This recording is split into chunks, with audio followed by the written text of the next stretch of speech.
kewajiban yang harus dilakukan oleh hati.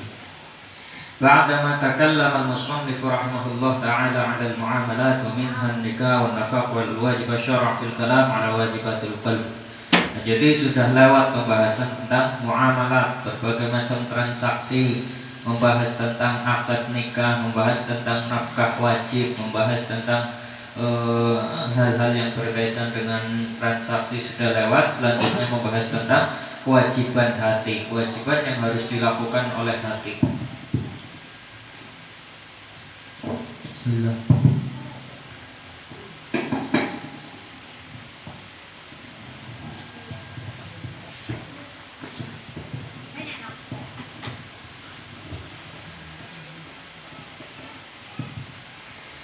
Minal wajibatil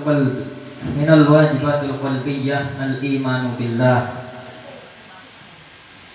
wa bima jaa'a 'anillah wal imanu bi rasulillah wa bima jaa'a 'an rasulillah wal ikhlas wa huwa al-'amal bi ta'ati lillah wan najmu 'ala al-ma'asi wat tawakkul 'ala Allah wal muraqabatu lillah wal ridha lillah bima'na at-taslim lahu wa tarkil i'tirad wa ta'zim sa'airillah wasyukru 'ala ni'amillah bima'na al-isti'maliha fi ma'siyatin was-sabru 'ala ada'i ma awjaba Allah was-sabru 'an ma harrama Allah ta'ala wa 'ala ma talaqa Allah bihi wa bughdu syaitan wa mahabbatullah wa mahabbatu kalamihi wa rasulihi was-sahabah wal al wassalihin. Jadi di antara kewajiban-kewajiban hati yang harus dilakukan, nah ini tentu paling utama yang harus dilakukan oleh hati adalah beriman kepada Allah. Kemudian beriman terhadap apa saja yang ditetapkan oleh Allah, beriman terhadap Rasulullah, beriman terhadap apa saja yang disampaikan Rasulullah, kemudian ikhlas, terus menyesal dari bermaksiat, tawakal, terus muraqabatulillah, ridho terhadap ketetapan Allah, kemudian mengagungkan syiar-syiar Allah, bersyukur, sabar, terus membenci syaitan, membenci kemaksiatan, mencintai Allah, mencintai kalam Allah, Rasulullah, sahabat, keluarganya dan orang-orang soleh. Itu beberapa kewajiban yang harus dilakukan oleh hati. Jadi yang paling pertama disebutkan dari berbagai macam kewajiban yang harus dilakukan oleh hati, di sini disebutkan yang paling pertama adalah beriman kepada Allah. Ai al-imanul jad bi wujudihi ta'ala 'ala ma yaliqu bihi. Dalam artian beriman kepada Allah artinya dengan keyakinan yang teguh, meyakini secara mantap bahwa Allah itu ada, dan adanya Allah itu sesuai dengan sifat-sifat yang layak baginya. Artinya kita harus beriman dengan sebagaimana semestinya. Kita meyakini bahwa Allah tidak serupa dengan makhluknya, maha suci dari sifat-sifat makhluk, tidak dapat dibayangkan, tidak dapat diangankan, ada tanpa tempat, tanpa arah, tidak dilalui masa. Nah itu sifat-sifat yang layak bagi Allah. Jadi jangan sampai mensifati Allah dengan sifat makhluknya, karena itu dapat merusak keimanan seseorang, merusak keislaman seseorang. Wa man wasafallaha bima'na min ma'anil bashar faqad kafar. Barang siapa yang mensifati Allah dengan satu saja dari sifat-sifat makhluknya, maka telah rusak keimanan dan keislamannya. Artinya dia harus memperbarui keislamannya dengan mengucapkan kembali dua kalimat syahadat. Wa huwa ma'al imani bi Rasulillah sallallahu alaihi wasallam ati dzikruhu aslul wajibat. Kemudian selain beriman kepada Allah juga tentunya harus beriman juga kepada Rasulullah sallallahu alaihi wasallam. Enggak bisa iman kepada Allah saja kemudian tidak beriman kepada Rasul. Ini tidak dianggap keislamannya kalau hanya salah satunya saja. Jadi keimanan dan keislaman itu seutuhnya beriman kepada Allah dan beriman kepada para rasulnya. aslul wajibat. Dan yang namanya beriman kepada Allah, beriman kepada Rasulullah ini adalah dasar atau inti daripada kewajiban hati. Jadi beberapa kewajiban yang lain itu seandainya tidak dilakukan, mungkin seseorang hanya terjatuh ke dalam kemaksiatan, dosa besar. Tapi dalam hal ini kewajiban berupa beriman kepada Allah, beriman kepada Rasulullah, dan beriman terhadap prinsip-prinsip keislaman. Jika salah satu digugurkan dari hati, maka seseorang itu telah rusak keimanan dan keislamannya.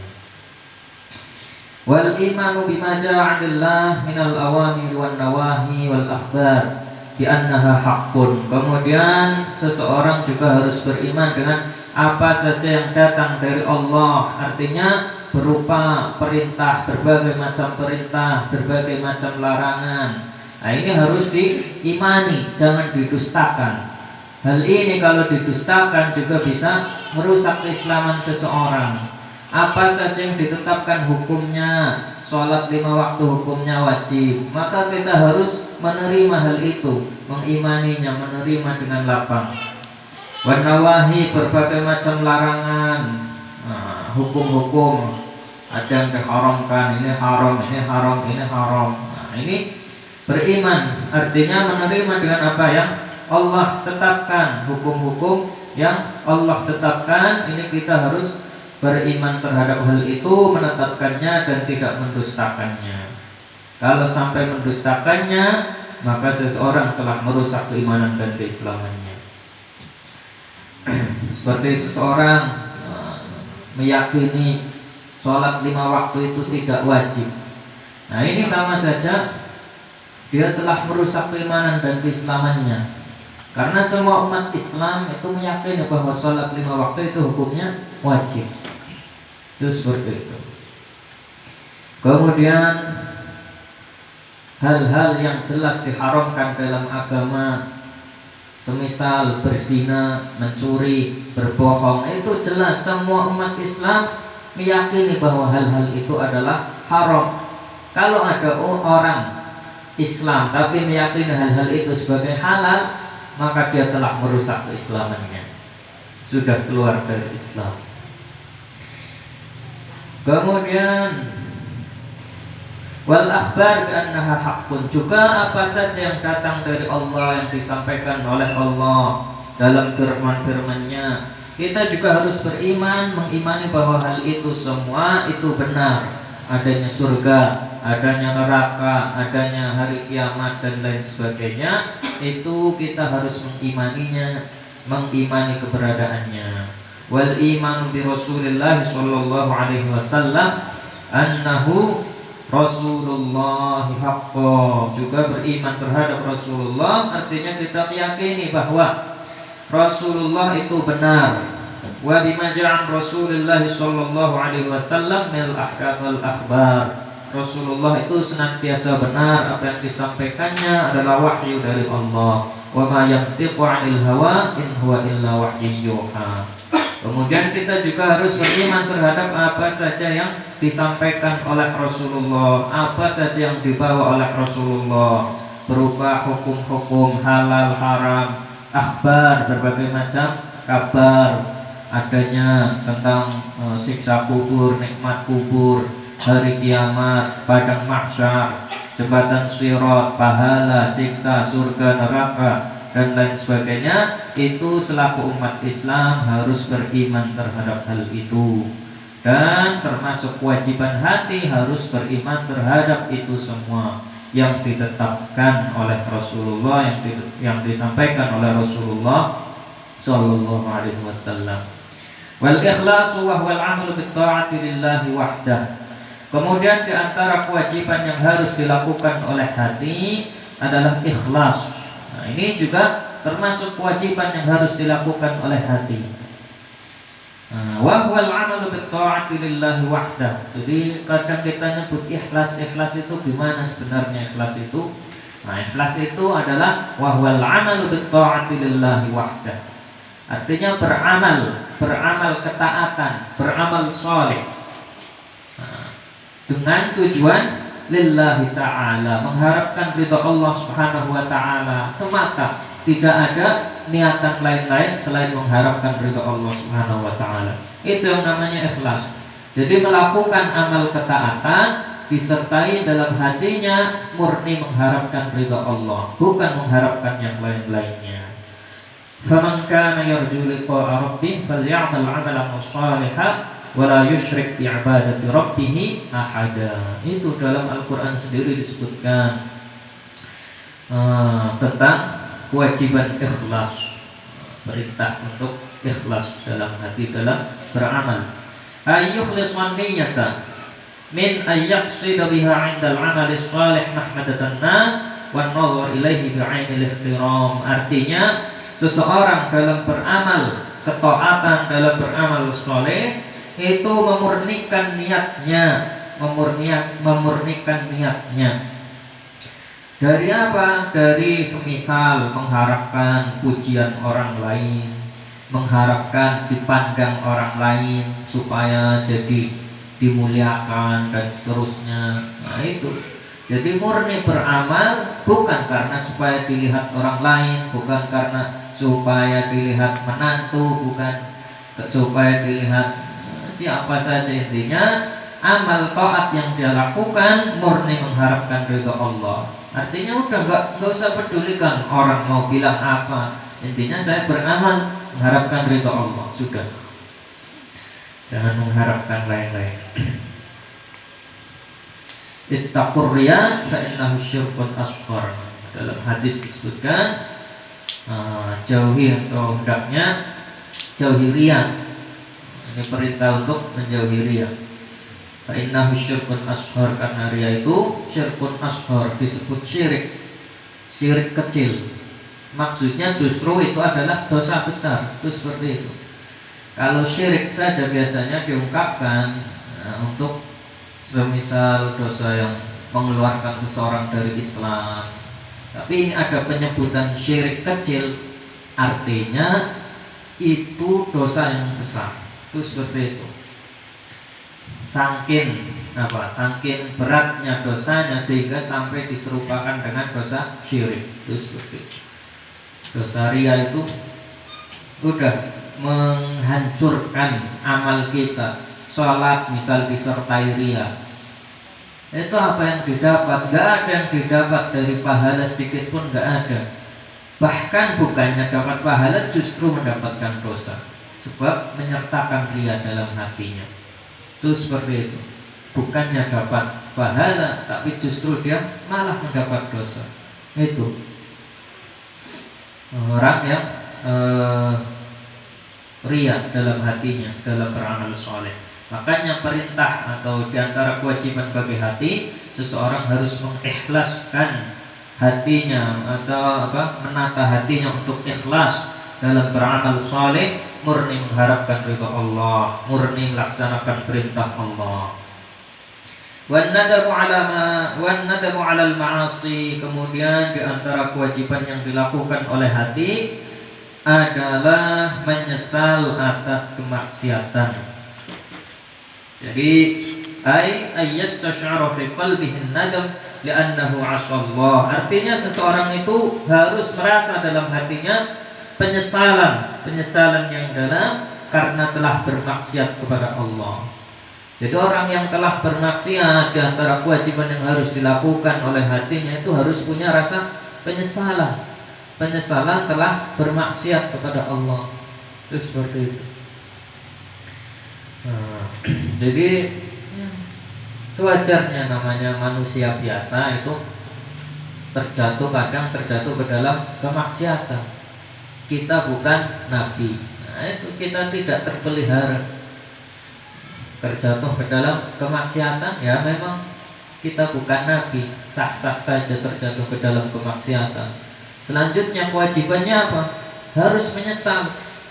Jangan terjatuh ke dalam kemaksiatan, tapi udah biasa aja seperti nggak punya salah. Nah ini artinya tidak melaksanakan apa yang menjadi kewajiban hatinya. Wajib bagi hati dirinya untuk merasa menyesal telah bermaksiat kepada Allah. Kalau nggak menyesal udah double Sudah dosa bermaksiat, ya tidak menyesal lagi, udah. Wa hadza wajibun fil ma'asi kullaha sawa'un kanat al ma'siyatu shaghirah am kabirah. Dalam hal ini perasaan menyesal itu hukumnya wajib dari berbagai macam maksiat. Entah itu maksiat besar ataupun maksiat kecil, seseorang hatinya harus punya rasa penyesalan telah bermaksiat kepada Allah. Terus seperti itu. Terus meskipun mengulangi lagi, misalkan maksiat lagi, meskipun mengulangi lagi, tetap setelah itu hatinya tetap harus menyesal juga. Jangan terus kayaknya nanti mau mengulang lagi, udah gak usah nyesel dulu, nanti aja. Enggak, tetap ketika telah melakukan maksiat, seseorang itu harus punya rasa penyesalan, wajib hukumnya. Meskipun nantinya melakukan lagi ternyata tergoda lagi, maksiat lagi, tetap harus menyesal lagi, terus seperti itu.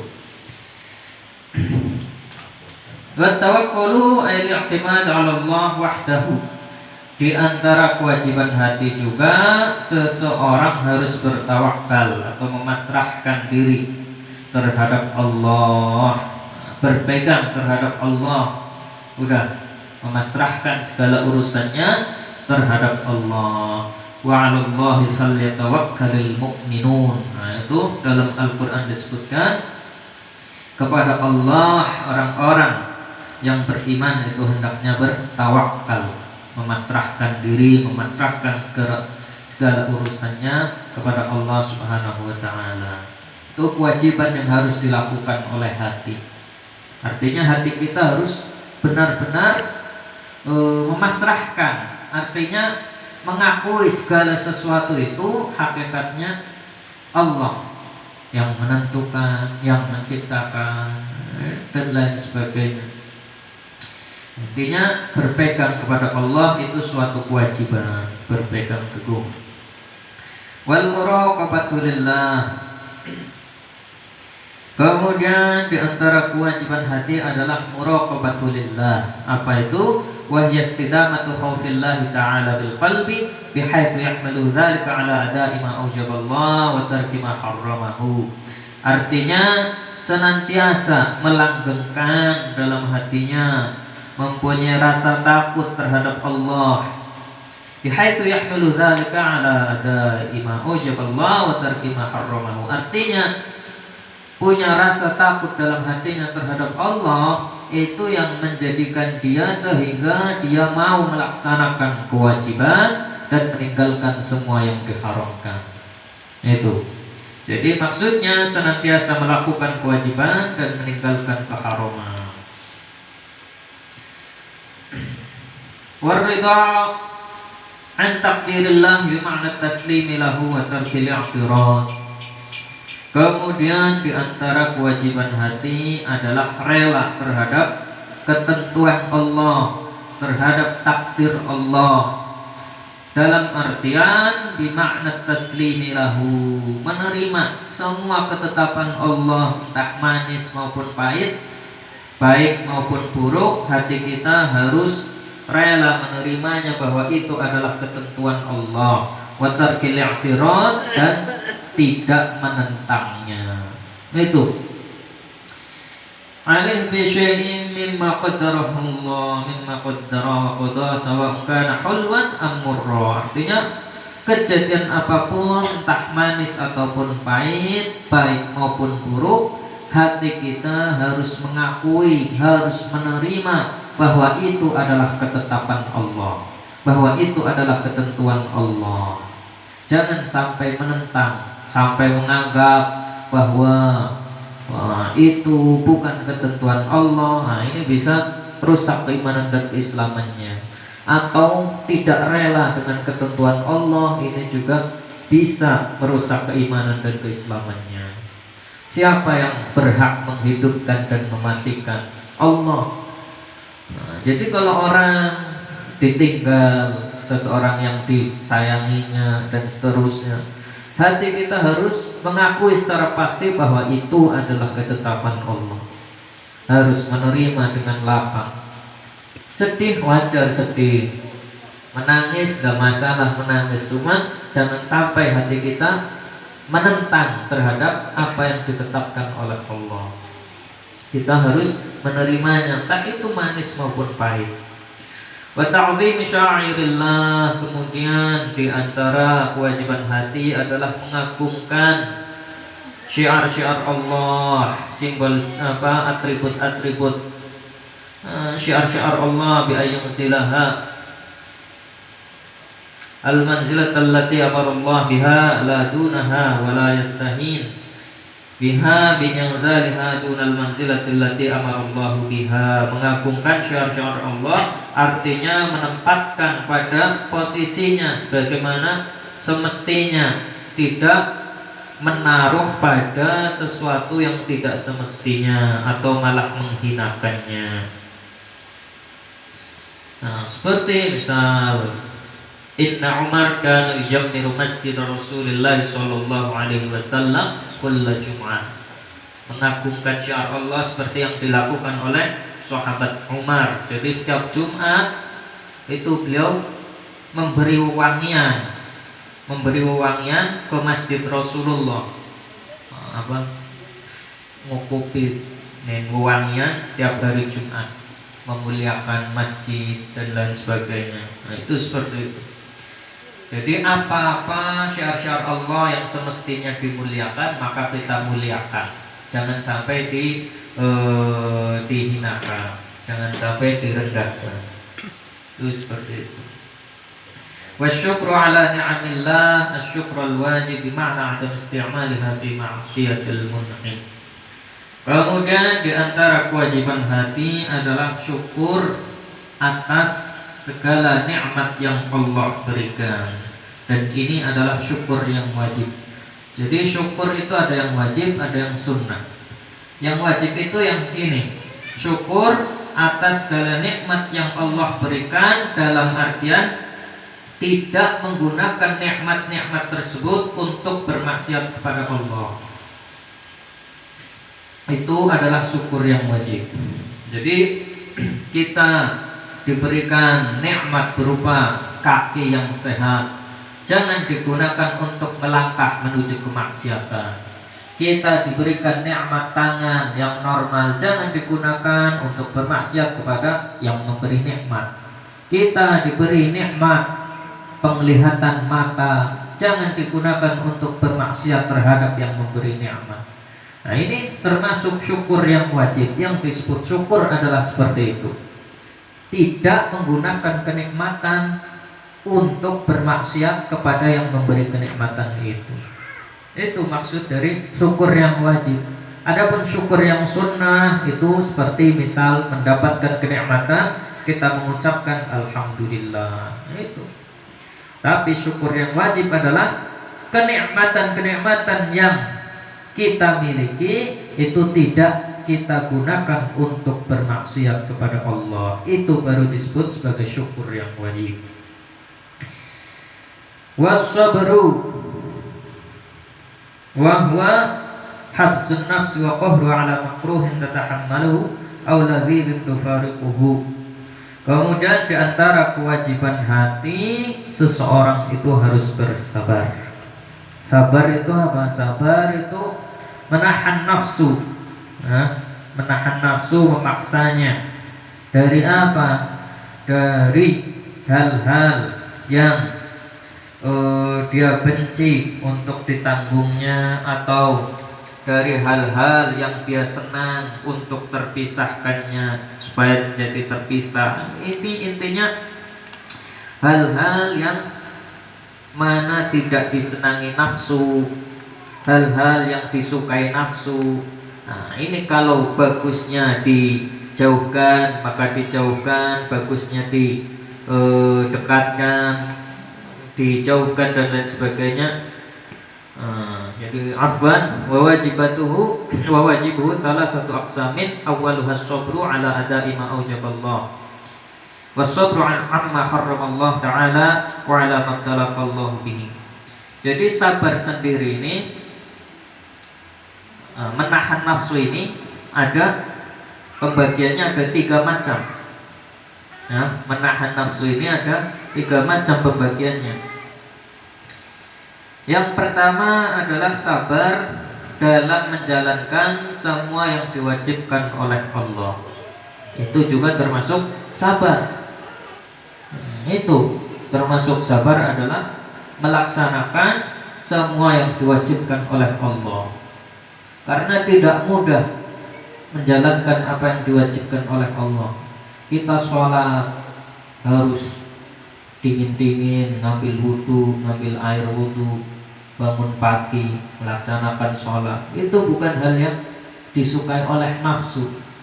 Nah, secara wajarnya nafsu itu tidak menyukai hal-hal itu. Tapi kita memaksanya supaya nafsu itu tunduk, sehingga kita melakukan apa yang diwajibkan oleh Allah. Maka itu adalah juga termasuk bagian daripada sabar. Kita puasa siang hari menahan lapar. Nah, sewajarnya nafsu itu akan menentang, menginginkan kenikmatan, menginginkan kelezatan. Tapi kita memaksanya untuk menahan dari hal-hal itu, sampai pada saatnya diperbolehkan untuk berbuka. Nah, ini termasuk juga disebut sebagai sabar. Dalam hal ini sabar dalam menjalankan apapun yang diperintahkan oleh Allah, dalam menjalankan semua yang diwajibkan oleh Allah. Itu juga termasuk sebagai bagian dari kewajiban yang dilakukan oleh hati berupa sabar. Kemudian pembagian sabar yang kedua, ada kalanya sabar dalam meninggalkan apapun yang diharamkan oleh Allah. Dan ini juga termasuk disebut sabar juga. As-sabri 'anil nadhari ila ma harramallah an-nadharu ilaihi. Seperti misal mata dilarang memandang aurat. Nah, ini sewajarnya nafsu itu ingin melihat hal-hal yang diharamkan oleh Allah.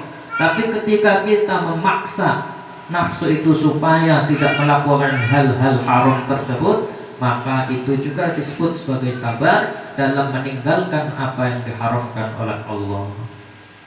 Kita menghindari zina, itu juga perlu perjuangan menahan nafsu supaya tidak terjatuh ke dalam apa yang diharamkan oleh Allah. Itu juga disebut sebagai sabar. Wasalithu as-sabru ala maqtarakallahu bihi. Dan pembagian sabar yang ketiga adalah sabar atas cobaan yang diberikan oleh Allah. Nah, ini yang kebanyakan dipahami itu jenis sabar ini, yaitu sabar atas cobaan yang diberikan oleh Allah, atas cobaan yang ditimpakan oleh Allah, minal masaibi wal balaya, bima'na adamil tirad. Dalam artian di situ sabar dia tidak menentang. Jadi berbagai cobaan yang dia terima itu dia hatinya tidak menentang. Udah mengakui, cukup akui bahwa itu adalah cobaan Allah dan saya bersabar, tidak menentang. Bima'na adamil i'tirad 'ala Allah wad-dukhul fi ma harramahu Allah bisabab dzalik. Dalam artian tidak menentang dan tidak menjadikannya terjatuh ke dalam kemaksiatan. Ya. Jadi yang namanya sabar atas ujian yang ditimpakan oleh Allah, artinya dia tidak menentang dan tidak menjadikannya terjatuh ke dalam keharaman. Misal ekonominya diuji hancur, sabar. Nah, tahu-tahu apa? Ada yang nawarin pekerjaan, tapi pekerjaannya apa?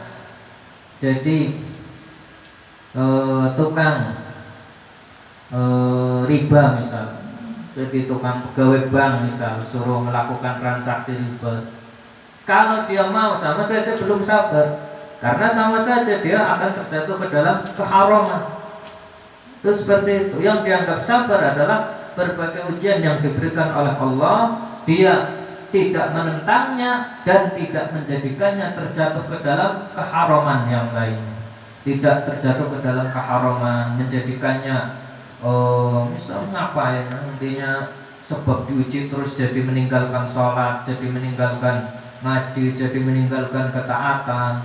Ini sama saja tidak bersabar dengan ujian Allah.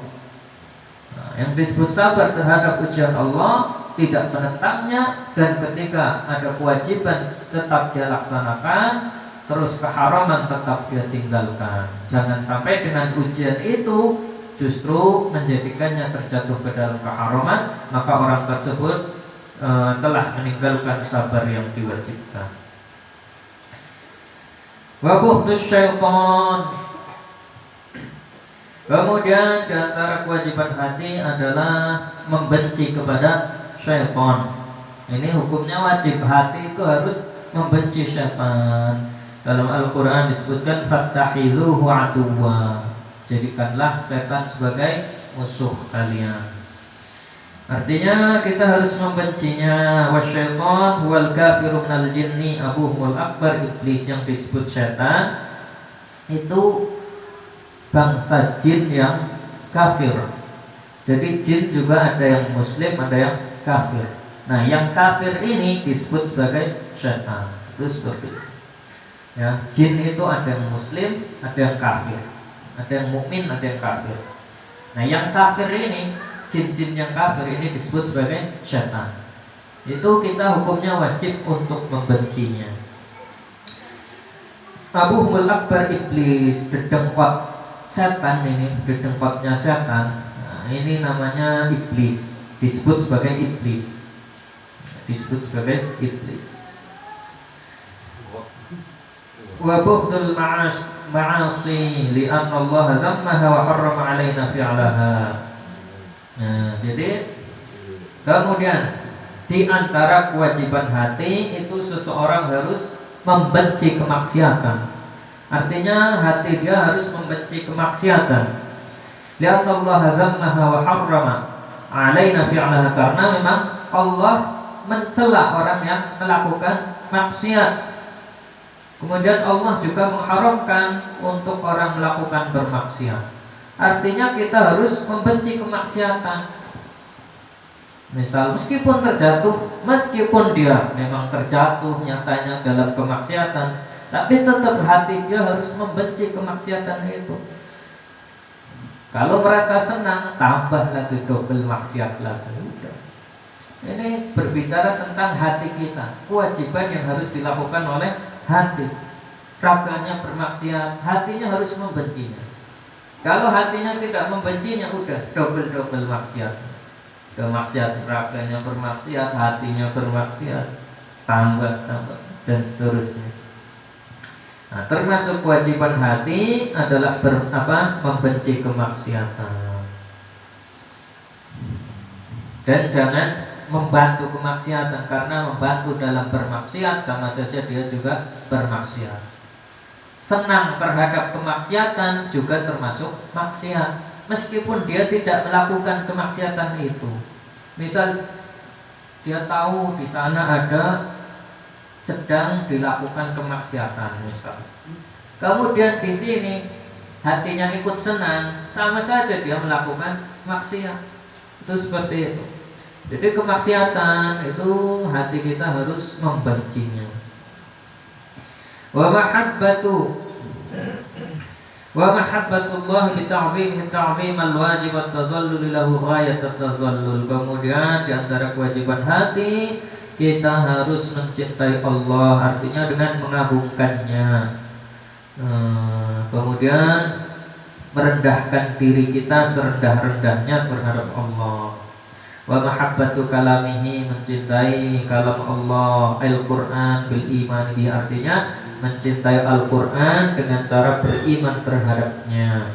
Wa mahabbatu rasulihi, beriman atau mencintai Rasulullah Muhammad sallallahu alaihi wasallam bita'zim ta'zimal lazima, artinya dengan mengagungkannya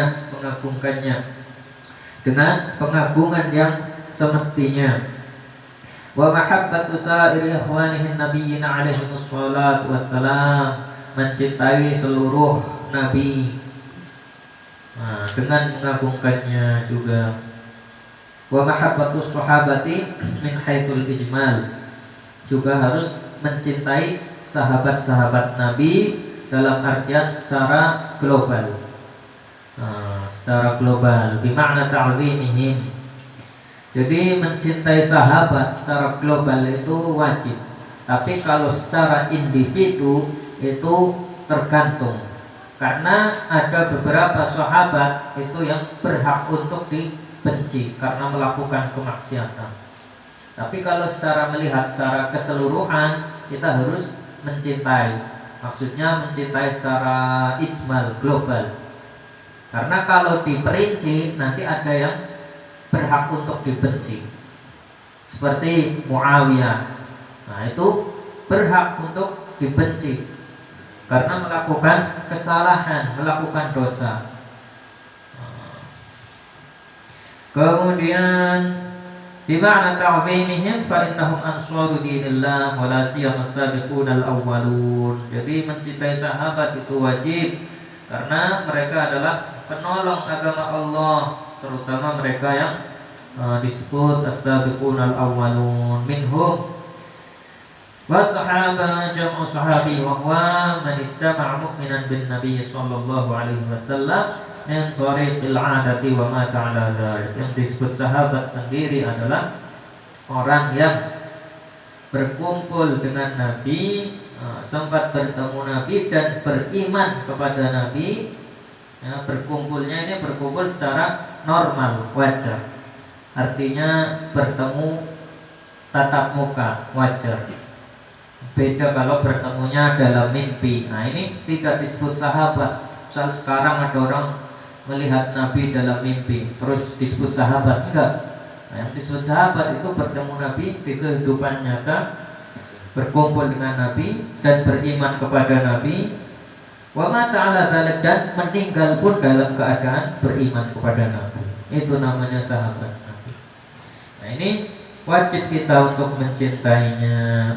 Wa mahabbatul al wa hum azwaju wa aqribul mu'minun wa dzalika lima husu bihi min al-fadl wa qurabah afdal khalqillah sallallahu alaihi wasallam. Kemudian di antara kewajiban hati adalah mencintai keluarga Nabi, istri-istrinya, kerabatnya, orang kerabatnya yang beriman, karena mereka punya keistimewaan, punya keagungan, punya keistimewaan, keutamaan, kekerabatan terhadap Nabi, yang mana Nabi adalah makhluk paling utama.